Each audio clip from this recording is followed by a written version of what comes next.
তো কেমন আছো বন্ধুরা? আশা করছি সবাই ভালোই আছো, তাই না? তো আমাদের সেকেন্ড ডে চেরাপুঞ্জি ট্রিপের ভিডিও নিয়ে চলে আসলাম। এই ভিডিওতে আমি যাচ্ছি ভারতের অন্যতম সুন্দর স্থান সেভেন সিস্টার ওয়াটারফল চেরাপুঞ্জিতে। সবুজ পাহাড়, রিমঝিম বৃষ্টি আর ঝর্ণার ঝমঝম শব্দ এক স্বপ্নের জগতে নিয়ে যাবে তোমাদেরকে। যদি প্রকৃতি প্রেমী হও তাহলে এই জায়গাটা তোমার লাইফে একবার ঘুরে দেখতেই হবে। চ্যানেলে নতুন হলে সাবস্ক্রাইব করতে একদমই ভুলবে না। আর এমনই সুন্দর ভিডিও সর্বপ্রথম পাওয়ার জন্য নোটিফিকেশন বেলটিও অন করে নেবে। বৃষ্টি আর সবুজে মোড়া এক স্বপ্নপুরীর নাম চেরাপুঞ্জি। আর এই স্বপ্নপুরীর বুকে লুকিয়ে আছে এক অনন্য সৌন্দর্য, সেভেন সিস্টার ওয়াটারফল। এই ঝর্ণা শুধু জলই নয়, এ যেন পাহাড়ের বুক চিরে বেরিয়ে আসা সাতটা আবেগ, সাতটা গান। প্রকৃতি এখানে কথা বলে, মন এখানে শান্ত হয়।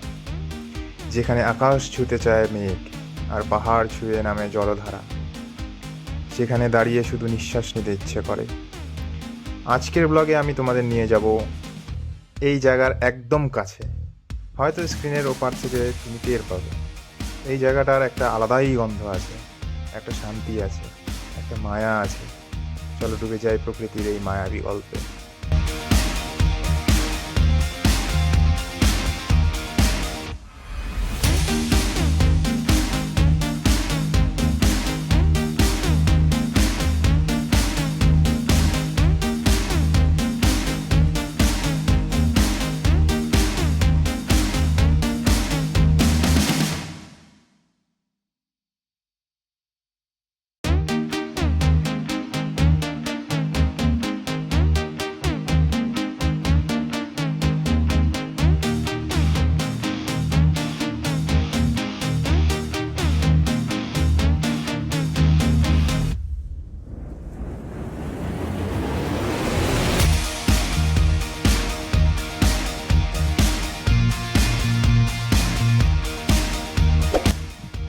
কখনো কি মনে হয়েছে তুমি দাঁড়িয়ে আছো একটা পাহাড়ের ধারে আর মনে হচ্ছে পৃথিবীর সব ক্লান্তি যেন এক ঝর্ণার জলে ধুয়ে যাচ্ছে?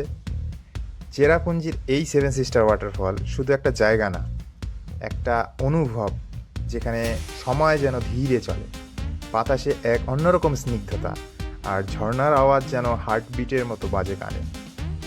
জীবনে হাজার বাস্তবতা, কংক্রিটের শহরে ধোঁয়া ধুলো ছেড়ে এই প্রাকৃতিক সৌন্দর্যের মাঝে কিছুক্ষণ দাঁড়িয়ে থাকলেই মনে হয় এটাই তো শান্তি। এই ঝর্ণা আমাদের শেখায় নিজেদের মতো বয়ে যাওয়াটাও একটা সৌন্দর্য। সাতটি ধারা, সাত রকম গতি, তবুও তারা একসঙ্গে পড়ে, কোনোটাও ধীরে, কোনোটাও গর্জন করে, কিন্তু সবই মিলে এক অপূর্ব সুর তুলে। প্রকৃতি যে কত সহজেই আমাদের হৃদয় ছুঁতে পারে সেটা এখানে এসেই টের পাই। তাই বলতে পারো এই ঝর্ণা শুধু চোখে দেখার নয়, মন নিয়ে অনুভব করার। আর সেই অনুভবটাই আজ আমি তোমাদের সঙ্গে ভাগ করে নিতে চাই।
এই ছিল আমার আজকের সফর চেরাপুঞ্জি 7 সিস্টার ওয়াটারফল। প্রকৃতির এমন অপরূপ রূপ যা মায়াবী সৌন্দর্য জীবনে খুব কমই দেখা যায়। যদি এই জায়গার শব্দ, বাতাস আর জলধারার নরম ছোঁয়া তোমার মন ছুঁয়ে যায়, তাহলে একবার অন্তত ঘুরে এসো।